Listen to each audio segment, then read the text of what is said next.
માં તપાસનો ધમધમાટ તેજ કરાયો છે। 13 આરોપીઓના 10 દિવસના રિમાન્ડ મંજૂર કર્યા છે। કોર્ટે 31 ઓગસ્ટ સુધીના રિમાન્ડ મંજૂર કર્યા છે। પોલીસે પકડેલા તમામ 13 આરોપીઓને ત્રીજા એડિશનલ જજ ધર્મેશ જાનીની કોર્ટમાં રજૂ કરાયા। કોર્ટે 31 ઓગસ્ટ સુધીના 10 દિવસના રિમાન્ડ મંજૂર કર્યા। આ સમગ્ર કાંડની તપાસ એસએમસી દ્વારા તેજ કરવામાં આવી છે, જેમાં ઝેરી મિથેનોલ ક્યાંથી આવ્યું, બોટલ પરના સ્ટીકર ક્યાંથી મેળવ્યા અને નકલી દારૂ બનાવવાનું સમગ્ર નેટવર્ક કઈ રીતે ચાલતું હતું તે દિશામાં સઘન પૂછપરછ હાથ ધરાશે। ભાવનગર નકલી દારૂકાંડના મૃત્યુઆંક 7 પર પહોંચ્યો। મિથેનોલથી મોત થયાનો ખુલાસો। ઝેરી દારૂકાંડમાં મૃત્યુઆંક વધીને 7 થયો। ઝેરી દારૂની અસરથી કુલ 46 લોકો અસરગ્રસ્ત થયા, જેમાંથી 39 લોકો હાલ સારવાર હેઠળ છે। 39માંથી 4 દર્દીઓની સ્થિતિ હજુ ગંભીર છે। દર્દીઓની સારવાર અને મોનિટરિંગ માટે ગાંધીનગરની આઈકેડી હોસ્પિટલમાંથી તબીબોની ટીમ ભાવનગર પહોંચી। નેફ્રોલોજીસ્ટની ટીમ પણ ભાવનગરમાં પહોંચી સતત દર્દીઓનું મોનિટરિંગ કરી રહી છે। બીજી તરફ નકલી દારૂકાંડમાં અત્યાર સુધી 21 લોકો સામે ફરિયાદ નોંધાઈ છે। એસએમસીએ 13 આરોપીની ધરપકડ કરી છે। નકલી દારૂમાં મિથેનોલના કારણે મોત થયા હોવાનું તપાસમાં સામે આવ્યું છે। મુખ્ય સૂત્રધાર તરીકે ગૌતમ અને રહીશ નામના શખ્સો હોવાનું સામે આવ્યું છે। વર્તેજમાં ગૌતમના ઘરેથી નકલી દારૂનો જથ્થો પણ ઝડપાયો, જ્યારે રહીશને મધ્યપ્રદેશના ઉજ્જૈનથી ઝડપી લેવામાં આવ્યો। હવે નકલી દારૂ બનાવવા માટે બોટલ, સ્ટીકર અને પેકિંગ ક્યાંથી આવ્યા તેની તપાસ ચાલી રહી છે। આ સમગ્ર કાંડમાં વધુ એક મોટો ખુલાસો થયો છે। પોલીસ ભરતીમાં પસંદગી થતા ખરકડી ગામે વિશ્વરાજસિંહ ગોહિલે મિત્રો માટે દારૂની પાર્ટી રાખી હતી। પાર્ટીમાં 5 મિત્રો દારૂ પીવા બેઠા। આ દરમિયાન ઝેરી દારૂ પીવાથી ઉપેન્દ્રસિંહ ગોહિલનું મોત થયું, જ્યારે અન્ય 3ની હાલત સ્થિર હોવાનું સામે આવ્યું છે। તપાસમાં સામે આવ્યું કે દારૂ ઘનશ્યામ નામના બુટલેગર પાસેથી લેવામાં આવ્યો હતો। ભાવનગર દારૂકાંડનો રેલો સુરત પહોંચ્યો। પીધો હોય તેને હોસ્પિટલમાં દાખલ થવા પોલીસની અપીલ। ભાવનગરના ચકચારી નકલી દારૂકાંડનો રેલો હવે સુરત સુધી પહોંચ્યો છે। ઝેરી દારૂ પીધા બાદ મૂળ ભાવનગરના અને સુરતમાં સિક્યુરિટી ગાર્ડ તરીકે નોકરી કરતા સંજયસિંહ ડોડિયાની તબિયત લથડી છે। ગત 16 ઓગસ્ટે તે સુરત આવ્યો હતો। સુરત આવ્યા બાદ તબિયત વધુ ગંભીર થતા તેને તાત્કાલિક ખાનગી હોસ્પિટલમાં સારવાર માટે ખસેડવામાં આવ્યો છે। ભાવનગરમાં ઝેરી દારૂ પીધા બાદ તેની તબિયત લથડી હોવાનું સામે આવ્યું। આ સમગ્ર મામલે સુરત પોલીસે પણ તપાસ હાથ ધરી। જોકે હાલ હોસ્પિટલ કે પોલીસ ચોપડે આ મામલે સત્તાવાર વિગતો નોંધાઈ ન હોવાનું સામે આવ્યું છે। બીજી તરફ ભાવનગર દારૂકાંડને પગલે પોલીસે ચેતવણી જાહેર કરી છે અને કહ્યું છે કે જો પીધો હોય તો સંકોચ વગર નજીકની હોસ્પિટલમાં દાખલ થઈ જજો। સાથે જ પોલીસે અપીલ કરી છે કે કોઈની પાસે શંકાસ્પદ સ્ટીકર કે બારકોડવાળો દારૂ હોય તો તેનો તાત્કાલિક નાશ કરી દેવો। દારૂકાંડની અસર ભાવનગર બહાર પણ જોવા મળતા તંત્રની ચિંતા વધી છે। ભાવનગરના ઝેરી દારૂકાંડ મામલે ડીજીપીની કાર્યવાહી। ભાવનગર એલસીબી પીઆઈને સસ્પેન્ડ કરી દેવામાં આવ્યા છે। ભાવનગર એલસીબી પીઆઈ મયુરધ્વજસિંહ સરવૈયાને કરાયા છે સસ્પેન્ડ। ભાવનગર એસપીએ ટેલિફોનિક વાતમાં આપ્યું સસ્પેન્ડ બાબતે સમર્થન। રાજકોટમાં ખુલ્લેઆમ દારૂના વેચાણનો વિડીયો વાયરલ તો સુરતની સરકારી શાળામાં દારૂ પાર્ટીથી ખળભળાટ। રાજકોટ શહેરમાં ખુલ્લેઆમ દેશી દારૂના વેચાણ અને સેવનના વિડીયો વાયરલ થતા ચકચાર મચી છે। વિડીયો સામે આવ્યા બાદ ડીસીપી ઝોન 1 હેતલ પટેલની સૂચનાથી પોલીસે મોડી રાત્રે દરોડા પાડ્યા। પોલીસે દેશી દારૂનો ધંધો કરતા શખ્સોને ઝડપી પાડ્યા। શહેરમાં આવી પ્રવૃત્તિઓ સામે તાત્કાલિક કાર્યવાહી કરવામાં આવી હોવાનો પોલીસે દાવો કર્યો। જોકે ઘટનાને પગલે રાજકોટમાં દારૂબંધીના અમલ સામે સવાલો ઉઠ્યા છે। બીજી તરફ સુરતની સરકારી શાળામાં સુરક્ષાકર્મી દારૂ પાર્ટીનો મામલો સામે આવ્યો। દારૂ પાર્ટીનો વિડીયો વાયરલ થયા બાદ નગર પ્રાથમિક શિક્ષણ સમિતિએ કડક કાર્યવાહી કરી। સુરક્ષાકર્મીની હકાલપટ્ટી કરવામાં આવી। આ મામલે સુરક્ષાકર્મી સહિત 4 લોકોની પોલીસે અટકાયત કરી। શાળાના રૂમમાં દારૂ પાર્ટીનો વિડીયો એક વિદ્યાર્થીએ મોબાઈલમાં બનાવ્યો। આ વિડીયો વાયરલ થયા બાદ સમગ્ર મામલો સામે આવ્યો। શિક્ષણ સમિતિના અધ્યક્ષ રાજેન્દ્ર કાપડિયાના ધ્યાને આવતા તાત્કાલિક કાર્યવાહી કરવામાં આવી। સુરક્ષાકર્મીને હટાવી આચાર્યને તપાસ સોંપવામાં આવી છે। પોલીસ રિપોર્ટ બાદ વધુ કાર્યવાહી અંગે નિર્ણય લેશે। ભાવનગર દારૂકાંડ બાદ રાજ્યભરમાં પોલીસ સક્રિય। દારૂ ડ્રગ્સના નેટવર્ક સામે તવાઈ। ભાવનગર દારૂકાંડ બાદ રાજ્યભરમાં પોલીસ એક્શન મોડમાં આવી છે। અમદાવાદમાં બોડકદેવના હેબતપુર વિસ્તારમાંથી 31 નંગ દારૂની બોટલ ઝડપાઈ। નહેરુનગર સર્કલ પાસેથી એસઓજીએ 364 નંગ ક્વાર્ટર સાથે 4 આરોપીઓને ઝડપી પાડ્યા। દારૂનો જથ્થો રાજસ્થાનથી મંગાવવામાં આવ્યો હોવાનું સામે આવ્યું છે। કુલ 8 લોકો વિરુદ્ધ ફરિયાદ નોંધાઈ છે। રાજકોટમાં પણ બુટલેગરો સામે પોલીસની તવાઈ બોલાવવામાં આવી છે। અલગ અલગ પોલીસ સ્ટેશનમાં કુલ 40 ગુના નોંધાયા છે। દેશી અને વિદેશી દારૂ વેચતા બુટલેગરો સામે કાર્યવાહી હાથ ધરાઈ છે। રાજકોટ એસઓજીની નાર્કોટિક્સ સેલે કાલાવાડ રોડ પરથી 54.73 ગ્રામ મેફેડ્રોન સાથે એક શખ્સને ઝડપી પાડ્યો। ડ્રગ્સ સહિત 2.59 લાખથી વધુનો મુદ્દામાલ કબજે કરાયો। પોલીસે દારૂ સાથે ડ્રગ્સના નેટવર્કનો પણ પર્દાફાશ કર્યો। આ તરફ નર્મદાના જરવાણી ગામે ગાંજાના ગેરકાયદે વાવેતરનો પર્દાફાશ થયો। ખેતરમાંથી 357 કિલો છોડ અને 32 કિલો 500 ગ્રામ લીલો ગાંજો મળ્યો। મકાનમાંથી 5 કિલો સૂકો ગાંજો પણ ઝડપાયો। પોલીસે 18,75,000નો મુદ્દામાલ જપ્ત કર્યો છે। સુરેન્દ્રનગરના સાયલા ગામની સીમમાંથી 7 કિલોથી વધુ સૂકો ગાંજો ઝડપાયો છે. પોલીસે અંદાજે 3,95,000નો જથ્થો કબજે કરી આરોપીની ધરપકડ કરી હતી. બીજી તરફ ગીર સોમનાથમાં દૂધની ગાડીમાં બિયરની હેરાફેરીનો પર્દાફાશ થયો. દીવથી પરત ફરતી દૂધની ગાડીમાંથી બિયરની પેટીઓ મળી. પ્રાચી નજીક પોલીસે દૂધના વાહનને અટકાવ્યું, જેમાં તપાસ કરતા દારૂની હેરાફેરીનો પર્દાફાશ થયો. પોલીસે એક આરોપીની અટકાયત કરી. આમ ભાવનગરમાં દારૂકાંડ બાદ પોલીસે રાજ્યભરમાં નશામાં સોદાગરો પર તવાઈ બોલાવવાનું શરૂ કર્યું છે. રાજ્યમાં 4 પગનો આતંક યથાવત. સુરતમાં શ્વાનનો હુમલો. પંચમહાલમાં દીપડાએ ઘરમાં ઘૂસી બકરાનો શિકાર કર્યો. સુરતમાં શ્વાનના આતંકની વધુ એક ઘટના સામે આવી છે. પર્વત પાટિયાની રાજ રેસિડેન્સીમાં એક શ્વાન અચાનક સ્થાનિક પર તૂટી પડ્યો. શ્વાનને ભગાવવાનો પ્રયાસ કરવા છતાં તે સતત કરડવા દોડતો રહ્યો અને કૂદકા મારી બચકા ભરતો રહ્યો. ગભરાયેલા સ્થાનિકે શ્વાન પર પ્રહાર કર્યા, છોડાવવાનો પ્રયાસ કર્યો, ખુરશી વડે ફટકા માર્યા, છતાં શ્વાન જાણે સ્થાનિકના લોહીનો તરસ્યો બન્યો હોય તેમ હુમલા કરી રહ્યો હતો. સમગ્ર ઘટનાના સીસીટીવી સામે આવ્યા. શ્વાનના આતંકને લઈને સ્થાનિકોમાં ભયનો માહોલ છે. સ્થાનિકોનો આક્ષેપ છે કે પાલિકાનું રસીકરણ અને ખસીકરણનું આયોજન માત્ર ચોપડા પર જ છે. શ્વાનના આતંક સામે તાત્કાલિક કાર્યવાહી કરવાની માંગ કરવામાં આવી છે. બીજી તરફ પંચમહાલમાં દીપડાના આતંકથી ગ્રામજનોમાં ભય ફેલાયો છે. ઘોગંબા તાલુકાના ગજાપુરા ગામમાં મળસ્કે દીપડો ઘરમાં ઘૂસી આવ્યો. ઘરમાં બંધેલા 4 બકરામાંથી 3ને દીપડાએ ફાડી ખાધા અને એક બકરાને જીવતો લઈ જઈ જંગલ તરફ ભાગ્યો. દાવો છે કે આ દરમિયાન એક મહિલા ઘરમાં જ ઊંઘતી હતી. દીપડાને જોઈને તેણે ગોદડામાં છુપાઈ જવા જીવ બચાવ્યો હતો.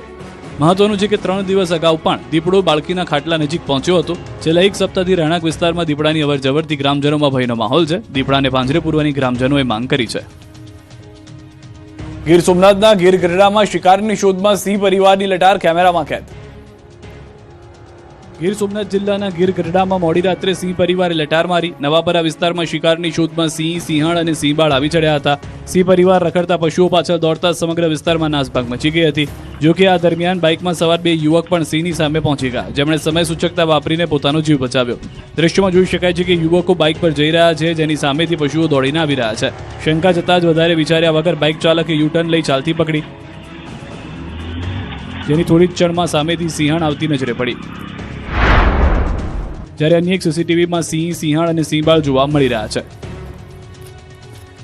સુરેન્દ્રનગરમાં રખડતા ઢોરનો આતંક. મહાનગરપાલિકા બન્યા બાદ પણ સમસ્યા યથાવત. સુરેન્દ્રનગર મહાનગરપાલિકા બન્યા બાદ પણ રખડતા ઢોરની સમસ્યાનો ઉકેલ આવ્યો નથી. શહેરના મુખ્ય માર્ગોથી લઈને સોસાયટીના રસ્તાઓ સુધી અનેક જગ્યાએ રખડતા ઢોર અડીંગો જમાવીને બેઠેલા જોવા મળ્યા. 80 foot road, main road, bus stand road, junction road, Ratanpar Rameshwar મંદિર અને જીનતાન રોડ સહિતના વિસ્તારોમાં ઢોરના ટોળે ટોળા દેખાયા. અગાઉ સુરેન્દ્રનગર સંયુક્ત નગરપાલિકા હતી ત્યારે પણ રખડતા ઢોરના પ્રશ્ને ઉગ્ર રજૂઆતો થઈ હતી. શહેર બંધ રાખી રેલી યોજવામાં આવી હતી અને સામાજિક સંસ્થાઓ તથા જાગૃત નાગરિકોએ આવેદનપત્ર પણ આપ્યું હતું. મહાનગરપાલિકા બન્યા બાદ સમસ્યાનો કાયમી ઉકેલ આવશે તેવી લોકોની આશા હતી, પરંતુ સ્થિતિ હજુ પણ યથાવત છે. મહાનગરપાલિકા બન્યા બાદ છેલ્લા 1.5 વર્ષમાં સરકારી ચોપડે અંદાજે 2400 જેટલા રખડતા ઢોર પકડાયા હોવાનો દાવો છે. છતાં મુખ્ય માર્ગો પર ઢોરના અડીંગા જોવા મળી રહ્યા છે. સ્થાનિકો હવે રખડતા ઢોરને કાયમી અને સલામત જગ્યાએ નિકાલ કરવાની માંગ કરી રહ્યા છે. રાજકોટ અમદાવાદ હાઈવે પર મોતની સવારી, બેફામ બાઇક સ્ટન્ટનો video viral. Rajkot Ahmedabad national highway પર બાઇક સ્ટન્ટના જોખમી કરતૂતનો વિડીયો વાયરલ થયો છે. હાઈવે પર કેટલાક બેફામ તત્વો ખુલ્લેઆમ જીવના જોખમે બાઇક સ્ટન્ટ કરતા જોવા મળી રહ્યા છે.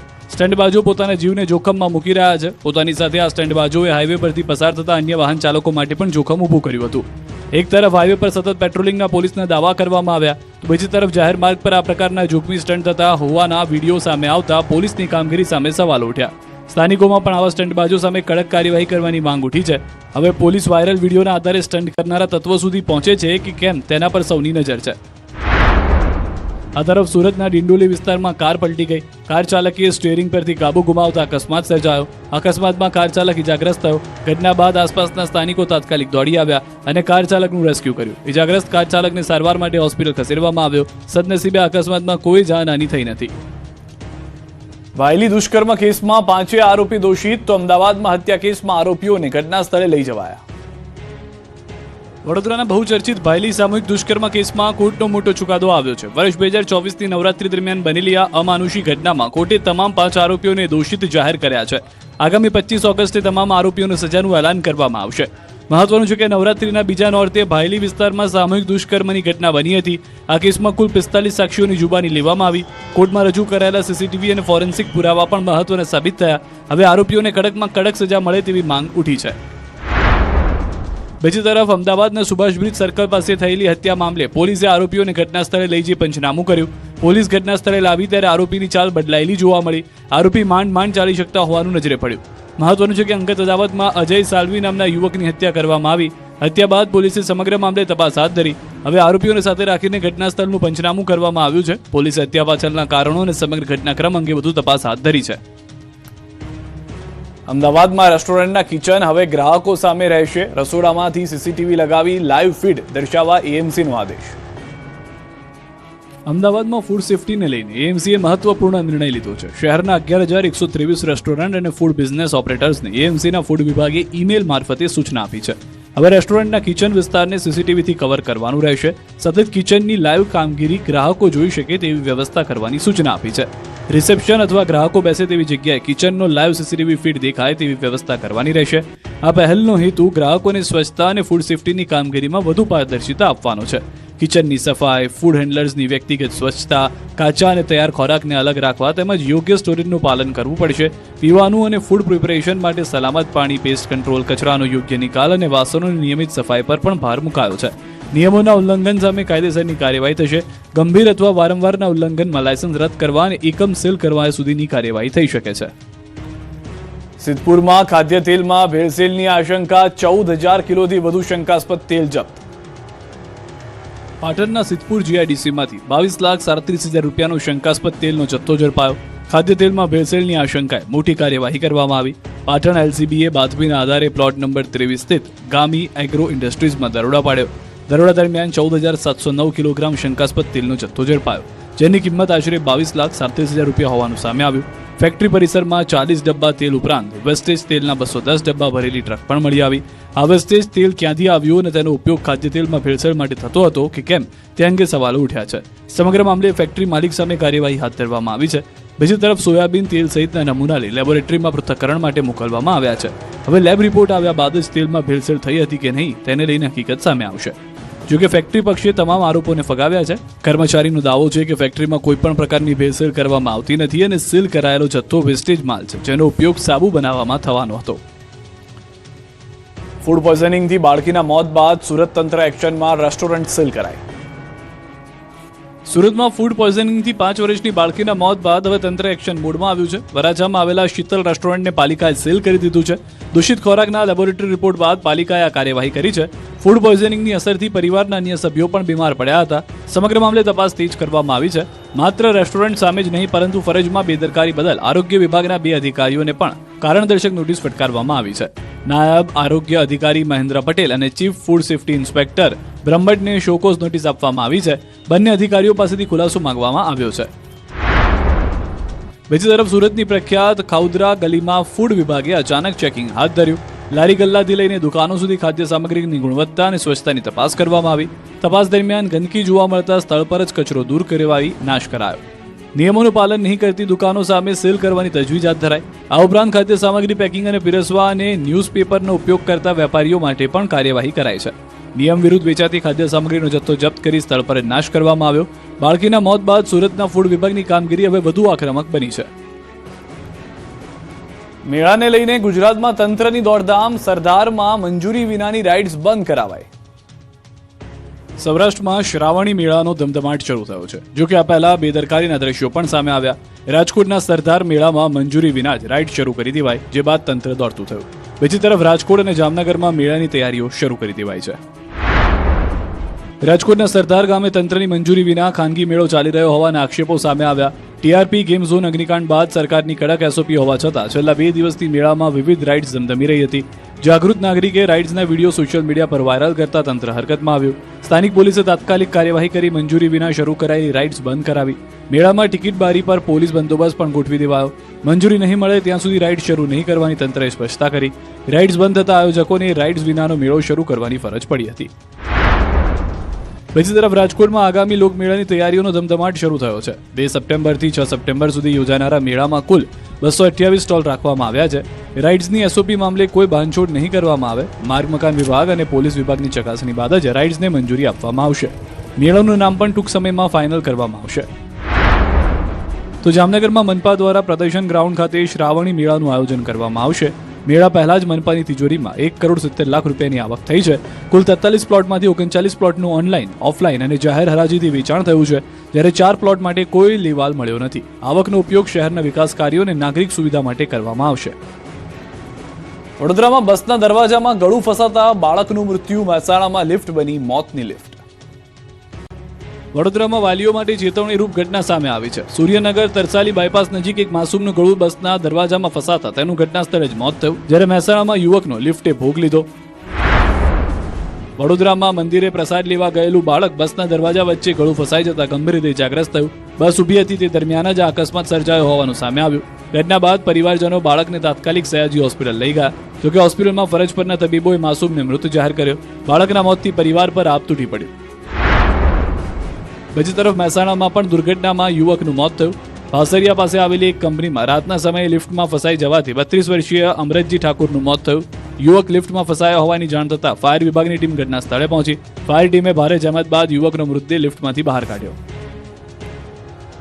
મોરવા હડફના મોરામાં દબાણો પર ફર્યું બુલડોઝર. 150થી વધુ ગેરકાયદે દબાણોનો સફાયો. પંચમહાલના મોરવા હડફ તાલુકાના મોરા ગામે ગેરકાયદે દબાણો સામે તંત્રની મોટી કાર્યવાહી કરવામાં આવી. મોરા મેત્રાલ મુખ્ય માર્ગ પર વર્ષોથી ખડકાયેલા અનધિકૃત દબાણો દૂર કરવાના બીજા દિવસની કામગીરી પૂર્ણ કરવામાં આવી. તંત્ર દ્વારા 150થી વધુ દબાણકર્તાઓને અગાઉથી નોટિસ આપવામાં આવી. ત્યારબાદ ચુસ્ત પોલીસ બંદોબસ્ત વચ્ચે પ્રાંત અધિકારી, મામલતદાર અને માર્ગ મકાન વિભાગની ટીમે સંયુક્ત કાર્યવાહી હાથ ધરી. માર્ગની મધ્યથી 15 મીટરની મર્યાદામાં આવતા ઓટલા, શેડ અને કાચા બાંધકામો પર બુલડોઝર ફેરવવામાં આવ્યું અને એક પછી એક દબાણનો સફાયો કરવામાં આવ્યો. રાજકોટ મહાનગરપાલિકાનું જનરલ બોર્ડ તોફાની બન્યું. જંગલેશ્વર વિવાદ મુદ્દે કોંગ્રેસે નોંધાવ્યો ઉગ્ર વિરોધ.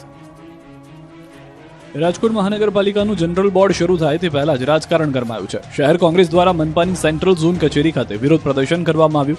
કોંગ્રેસના હોદ્દેદારો અને કાર્યકર્તાઓએ વિવિધ મુદ્દાઓના પોસ્ટરો સાથે સૂત્રોચ્ચાર કર્યા. બીજી તરફ વિરોધ વધુ ઉગ્ર બનતા પોલીસે કોંગ્રેસના કાર્યકર્તાઓની ટીંગાટોળી કરીને અટકાયત કરી હતી. મહત્વનું છે કે જંગલેશ્વર ડિમોલિશન મુદ્દે રોષ વ્યક્ત કરવામાં આવ્યો. ડિમોલિશનની ખર્ચની તપાસ માટે રચાયેલી સમિતિ સામે કોંગ્રેસે સવાલ ઉઠાવ્યા. કોંગ્રેસનો આક્ષેપ છે કે ડિમોલિશન ખર્ચની તપાસ માટે કમિટી રચનાએ 1.5 મહિના જેટલો સમય વીતી ગયો હોવા છતાં હજુ સુધી રિપોર્ટ જાહેર કરાયો નથી. તપાસ કમિટીએ કોના નિવેદનો નોંધ્યા અને તપાસની વિગતો અંગે મનપા કમિશનર મૌન કેમ છે તેવા સવાલો પણ કોંગ્રેસે ઉઠાવ્યા. ગયા જનરલ બોર્ડમાં પણ અમે ધરણા કર્યા હતા, સાથે સાથે આજે પણ અમે વિરોધ કરીએ છીએ અને આપના માધ્યમથી કહું છું, જો જાહેર નહીં કરે તો આવનારા જનરલ બોર્ડમાં આથી એગ્રેસિવ રીતે અમે આપશું. આ ઉપરાંત રાજકોટમાં ગંદા પીવાના પાણી અને તૂટેલા રસ્તાના મુદ્દે પણ કોંગ્રેસે મનપાને ઘેરવાનો પ્રયાસ કર્યો. જે દરમિયાન વિરોધ કરી રહેલા રાજકોટ શહેર કોંગ્રેસ પ્રમુખ રાજદીપસિંહ જાડેજા સહિતના હોદ્દેદારો અને કાર્યકર્તાઓની પોલીસે અટકાયત કરી હતી. સુરતમાં લિંબાયત પોલીસ પર ગંભીર આરોપ, પીડિતે લગાવી ન્યાયની ગુહાર. પહેલા આ દ્રશ્ય જુઓ. જે માર ખાઈ રહ્યો છે તે ચાની દુકાનનો સંચાલક છે અને જે મારી રહ્યા છે તે કાયદાના રક્ષકો એટલે કે પોલીસ જવાનો છે. દ્રશ્યો સુરતના લિંબાયત પોલીસ સ્ટેશન વિસ્તારના છે. ચાની દુકાનના સંચાલકને મારવાનો આ સમગ્ર મામલો હાઈકોર્ટ સુધી પહોંચ્યો છે. ફરિયાદી પક્ષનો દાવો છે કે 13 જુલાઈની રાત્રે પોલીસ કર્મચારીઓએ મારપીટ કરી હતી. તેમનો એવો પણ આરોપ છે કે સમગ્ર મામલે પોલીસ કમિશનરને ફરિયાદ કરવામાં આવી હોવા છતાં કોઈ કાર્યવાહી કરવામાં આવી નથી. એટલે જ ન્યાય મેળવવા માટે સંચાલકે હવે ગુજરાત હાઈકોર્ટના દરવાજા ખખડાવ્યા છે. બીજી તરફ મોડી રાત સુધી ટી સેન્ટર ચાલુ રહેતું હોવાની પોલીસે કાર્યવાહી કર્યાનો દાવો કર્યો છે. જોકે આ દાવામાં કેટલો દમ છે તે સુનાવણી બાદ જ ખબર પડશે. પોલીસ પર લગાવવામાં આવેલા આક્ષેપો અને સીસીટીવી ફૂટેજ મુદ્દે ગુજરાત હાઈકોર્ટમાં સુનાવણી થશે. 21 ઓગસ્ટે પિટિશનની પ્રથમ સુનાવણી હાથ ધરાશે. લિંબાયત પોલીસની કાર્યવાહી સામે ઉઠેલા સવાલો વચ્ચે હવે હાઈકોર્ટની સુનાવણી પર સૌની નજર રહેશે. તાપીમાં જીઆઈડીસી પ્રોજેક્ટનો વિરોધ. નારણપુરા ગામ સહિત આસપાસના 8 જેટલા ગામના લોકોએ જિલ્લા કલેક્ટરને આવેદન આપ્યું. જીઆઈડીસી પ્રોજેક્ટની મંજૂરી રદ કરવા માંગ નહીં સ્વીકારાય તો ઉગ્ર આંદોલનની ચીમકી. વડોદરામાં કરોડોની છેતરપિંડી કરી મહિનાઓથી ફરાર સિદ્ધેશ્વર ગ્રુપના બિલ્ડર ઝડપાયા. પાનસુરિયા બંધુની હરણી પોલીસે ધરપકડ કરી. સિદ્ધેશ્વર પ્રાઇમ પ્લસ પ્રોજેક્ટના નામે ગ્રાહકો પાસેથી બુકિંગ પેટે કરોડો પડાવ્યાનો આરોપ. રૂપિયા લઈ સાઇટ અધૂરી છોડીને ભાગી ગયા હતા. વડોદરાના વડસર ખિસકોલી સર્કલ પાસે નજીવી બાબતે યુવાન પર હુમલો. હુમલાખોરોએ લાકડીઓ અને પથ્થરો વડે જાહેરમાં યુવાનને માર માર્યો. ઇજાગ્રસ્ત યુવાનને સારવાર માટે હોસ્પિટલ ખસેડાયો. હુમલાખોરો દારૂનો ધંધો કરતા હોવાની ફરિયાદીનો આરોપ. અરવલ્લીના મોડાસામાં યુવતીની છેડતી કરનાર 2 આરોપીની ધરપકડ. સહયોગ ચોકડી પાસે રિક્ષા ચાલક અને રિક્ષામાં બેઠેલા યુવકે યુવતીની છેડતી કરી હતી. સીસીટીવી અને યુવતીના વર્ણનના આધારે પોલીસે મકસૂદ પઠાણ અને આદિલ શેખ નામના આરોપીને દબોચ્યો. બંનેને ઘટના સ્થળે લઈ જઈ રિકન્સ્ટ્રક્શન પણ કરાવ્યું. રાજકોટ ગ્રામ્ય એલસીબીએ ગોંડલના મોબિયા ગામની વાડીમાં થયેલી 7,95,000 રૂપિયાની કરફોડ ચોરીનો ભેદ ઉકેલ્યો. ઘાટવડિયા ગેંગના 3 સભ્યોની ધરપકડ. પોલીસે 4 કિલોથી વધુ ચાંદીના દાગીના અને રોકડ સહિતનો મુદ્દામાલ કબજે લીધો. આરોપી દિવસ દરમિયાન રેકી કરી બંધ મકાનને બનાવતા નિશાન. કેશોદમાં ઘરકંકાસનો કરુણ અંત. સુમનનગર વિસ્તારમાં પતિએ પત્નીની હત્યા કર્યા બાદ કેશોદ નજીક રેલવે ટ્રેક પર આપઘાત કર્યો. 4 વર્ષ પહેલા પ્રેમ લગ્ન કરનાર દંપતી વચ્ચે છેલ્લા કેટલાક સમયથી ચાલી રહ્યો હતો ઝઘડો. રાજકોટમાં નંબર પ્લેટ નહીં તો ઈંધણ નહીંના નિયમના ભંગ બદલ પ્રથમ ફરિયાદ નોંધાઈ. ઈંધણ આપનાર પેટ્રોલ પંપ કર્મચારી અને કાર ચાલક સામે ભક્તિનગર પોલીસ સ્ટેશનમાં ફરિયાદ. વાયરલ વિડીયોના આધારે સમગ્ર કાર્યવાહી. સુરતના ગોળાદરામાં હોસ્પિટલમાં ગર્ભવતી સાથે નાના બાળકનું મોત થતા ચકચાર. નારાજ પરિવારે હોસ્પિટલ પર લગાવ્યો બેદરકારીનો આરોપ. મહિલાના મોત બાદ હોસ્પિટલ પરિસરમાં પરિવારજનોએ હોબાળો કર્યો. હોસ્પિટલ વિરુદ્ધ કાર્યવાહીની માંગ. રાધનપુરના દબાણ હટાવવાની કામગીરી દરમિયાન કોંગ્રેસના નેતાના પુત્રએ ફિનાઇલ પીધું. નગરપાલિકાની ટીમે જૂનું કેબિન હટાવવા પહોંચી ત્યારે ફિનાઇલ પી લીધું અને હોબાળો થયો. અધિકારીઓની હાજરીમાં યુવકે ગટગટાવી લીધું ઝેરી પ્રવાહી. તબિયત લથડતા તેને ખાનગી હોસ્પિટલમાં ખસેડાયો. ફતેપુરાની ટચ ધ લાઇટ ખાનગી શાળામાં સરકારી શૈક્ષણિક સામગ્રીનો ઉપયોગ થતો હોવાનો આક્ષેપ. શાળામાંથી સરકારી પુસ્તક, સ્ટેશનરી, રમતગમતના સાધનો અને ડિજિટલ બોર્ડ સહિતની સામગ્રી મળી. સમગ્ર મામલે નિષ્પક્ષ તપાસની માંગ. ગાંભોઈમાં છેડતી મામલે 2 જૂથ આમને સામને. સાબરકાંઠાના હિંમતનગરના ગાંભોઈમાં કિશોરીની છેડતીના આક્ષેપ બાદ 2 જૂથ આમને સામને આવી ગયા. આક્ષેપ છે કે ભાઈ બહેન રસ્તેથી પસાર થઈ રહ્યા હતા ત્યારે વેપારીએ કિશોરીને અપશબ્દો કહી થપ્પડ મારી દીધી. એટલું જ નહીં, વેપારી પર કિશોરીની છેડતીનો પણ આરોપ છે, જે મુદ્દે કિશોરીએ પ્રતિકાર કર્યો હતો. ઘટના બાદ વેપારી સહિત 7 શખ્સો કિશોરીના ઘરે પહોંચી ગયા હતા અને સમગ્ર મામલાએ ઉગ્ર સ્વરૂપ ધારણ કર્યું હતું. જે દરમિયાન બોલાચાલીની ઘટનાનો મામલો જૂથ અથડામણ સુધી પહોંચી ગયો. એક જૂથે બીજા જૂથ પર પથ્થરમારો કરતા એક વ્યક્તિની ઈજા પહોંચી. ઈજાગ્રસ્તને 108 મારફતે ગાંભોઈ સિવિલ હોસ્પિટલ ખસેડાયો. ઘટનાની જાણ થતાં પોલીસે સ્થળ પર પહોંચી ટોળાને વિખેરી પરિસ્થિતિ કાબૂમાં લીધી. સમગ્ર મામલે ગાંભોઈ પોલીસે 7 શખ્સો વિરુદ્ધ ગુનો નોંધી વધુ તપાસ હાથ ધરી છે. ચોરી કરવા આવેલા ચોરને જ કરવો પડ્યો પોલીસનો સંપર્ક. ફિલ્મોમાં તો તમે ચોરોને પોલીસથી બચતા જોયા હશે, પણ વલસાડના સંજાણમાં તો ચોરોએ જ પોલીસને ફોન કરીને બચાવોની ગુહાર લગાવી. ઘટના એવી છે કે ઉમરગામના સંજાણમાં આવેલા બીજે જ્વેલર્સમાં રાત્રે 1 વાગે 2 ચોર ચોરીના ઈરાદે ઘૂસ્યા. ચોરો અંદર ચોરીનો ખેલ કરી રહ્યા હતા ત્યારે અચાનક સ્થાનિક લોકોની નજર પડી અને લોકો જાગી ગયા. લોકોએ તરત જ જ્વેલરનું શટર બંધ કરી દીધું અને બસ અહીંથી આખી બાજી પલટાઈ ગઈ. ચોરી કરવા આવેલા બંને ચોર પોતે જ્વેલર્સમાં જ કેદ થઈ ગયા. બહાર લોકોનું ટોળું એકઠું થતા ચોરોના હોશ ઉડી ગયા. લોકોથી બચવાનો બીજો કોઈ રસ્તો ન દેખાતા બંને 112 પર ફોન કર્યો અને પોલીસને જ મદદ માટે બોલાવી. જાણ થતાં ઉમરગામ પોલીસ દોડી આવી. શટર ખુલ્યું અને ચોરી કરવા આવેલા બંને ચોર પોલીસના હાથે ઝડપાઈ ગયા. સ્થાનિકોની સતર્કતાથી જ્વેલર્સમાં મોટી ચોરીનો પ્રયાસ નિષ્ફળ ગયો. હાલ પોલીસે બંને આરોપીની ધરપકડ કરી વધુ તપાસ હાથ ધરી છે.